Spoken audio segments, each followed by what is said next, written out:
భూ వివాదాన్ని క్షేత్రస్థాయిలో విచారించాలని కలెక్టర్ రాహుల్ రాజ్కు హైకోర్టు ఆదేశం ఇవ్వడం జరిగింది. గడువు ముగిసిన ఎలాంటి చర్యలు తీసుకుని కలెక్టర్పై తెలంగాణ రాష్ట్ర హైకోర్టు ఆగ్రహం వ్యక్తం చేయడం జరిగింది.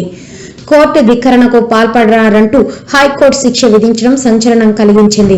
భూ వివాదానికి సంబంధించిన కేసులో న్యాయస్థానం ఆదేశాలను ఉద్దేశపూర్వకంగా ఉల్లంఘించారనే ఆరోపణలపై మెదక్ జిల్లా కలెక్టర్ రాహుల్ రాజ్కు తెలంగాణ హైకోర్టు భారీ షాక్ ఇచ్చింది.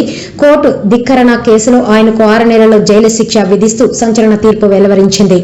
శిక్షతో పాటు 2000 జరిమానా కూడా విధించింది. ఉన్నత స్థాయి అధికారులకి ఇలాంటి శిక్ష పడటం రాష్ట్ర వ్యాప్తంగా అధికార వర్గాల్లో పెను సంచలనం సృష్టించింది. వాస్తవానికి తెలిపిన వివరాల ప్రకారం భూ హక్కుకు సంబంధించి ఒక మహిళ దాఖలు చేసిన పిటిషన్ను విచారించిన హైకోర్టు వివాదంలో ఇరు పక్షాలకు నోటీసులు జారీ చేసి క్షేత్రస్థాయిలో సమస్యలను పరిష్కరించాలని కలెక్టర్ను ఆదేశించారు. ఈ క్రమంలో న్యాయస్థానం విధించిన గడువు ముగిసినా కలెక్టర్ ఆ దిశగా ఎలాంటి చర్యలు తీసుకోలేదు.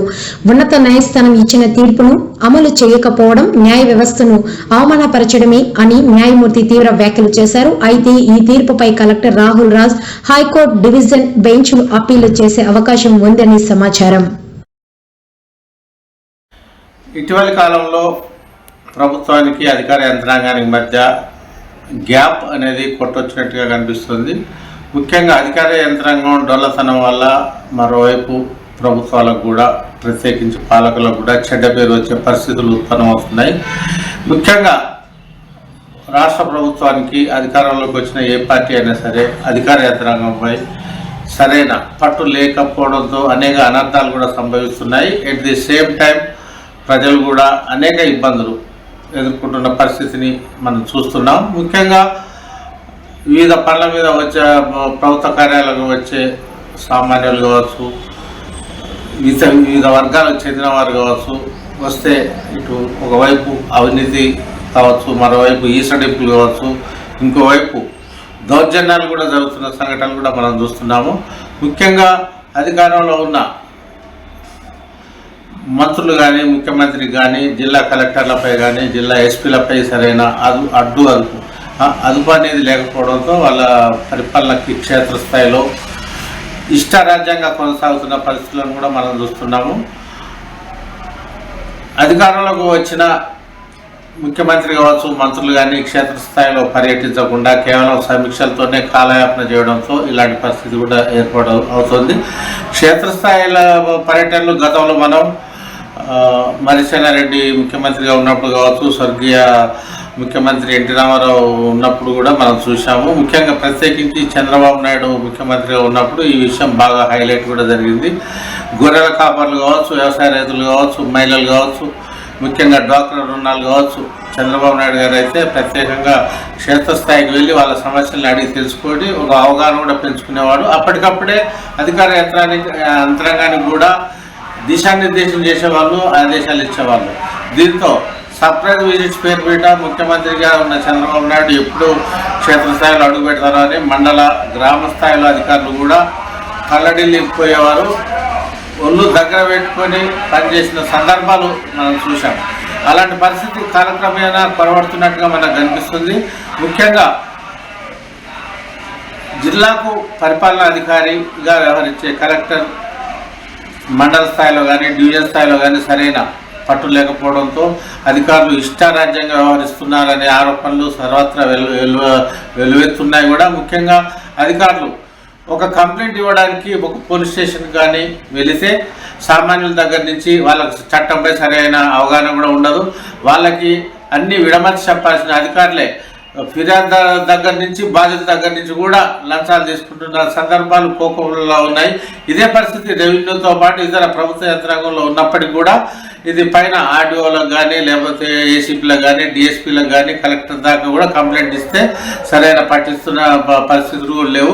మనం పిటిషన్ ఇస్తే సంతకం చేసి చేతులు దులుపుకోవడం తప్పితే వాటికి సరైన ఫలితాలు కూడా దక్కుతున్న పరిస్థితులు లేకపోవడంతో వాళ్ళు తల్లడిల్లిపోతున్నారు సామాన్యులు కూడా.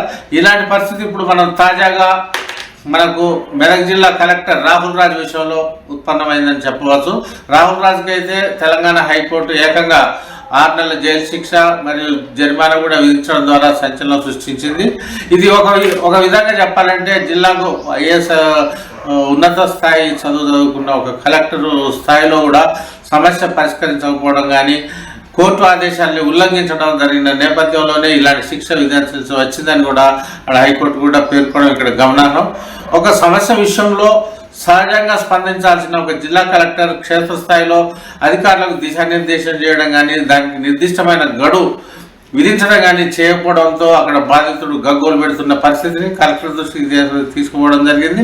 అక్కడ కూడా న్యాయం జరగకపోవడంతో బాధితులు హైకోర్టును ఆశ్రయించారు.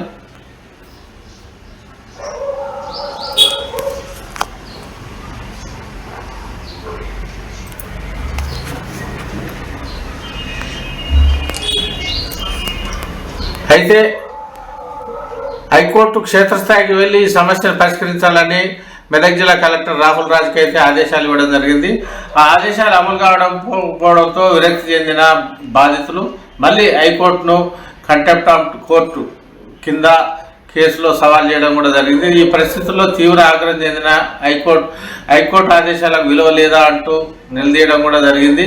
ఇది సహించరాని నేరం కింద వస్తుందని, చట్టం ఇలాంటి విషయాల్లో ఉపేక్షించబోదని కూడా హెచ్చరిస్తూనే సంచలనమైన ఆదేశాలు జారీ చేయడం జరిగింది. కలెక్టర్ రాహుల్ రాజ్ ఈ విషయంలో నిర్లక్ష్యం వహించారని పేర్కొంటూ 6 నెలల జైలు శిక్షను మరియు ఫైన్ కూడా విధించడం ఐఏఎస్ వర్గాల్లో ముఖ్యంగా రాష్ట్రంలో కూడా సంచలనాత్మకంగా మారింది. ఇలాంటి తీర్పు రావడం అనేది బాధాకరమే అయినప్పటికీ అధికార యంత్రాంగానికి ప్రజాసేవకులు సర్వీస్ రంగంలో ఉన్న కలెక్టర్లు కానీ ప్రభుత్వ ఉద్యోగులు కానీ తమ విధి నిర్వహణలో నిర్లక్ష్యం వహిస్తే ఎలాంటి చట్ట ఉల్లంఘన జరుగుతుందో, ఎలాంటి ఆదేశాలు ఇవ్వాల్సి వస్తుందో అనే విషయంలో హైకోర్టు సంచలనమైన నిర్ణయం తీసుకోవడమే కాకుండా బలమైన సంకేతాలు ఈ సమాజానికి ఇచ్చిందనే చెప్పవచ్చు. దీనికి సంబంధించి కోర్టు శిక్ష విధించే విషయంలో కలెక్టర్ తదుపరి కార్యాచరణ ఎలా ఉంటుందనేది ఇప్పుడు ఆసక్తికరంగా మారినప్పటికీ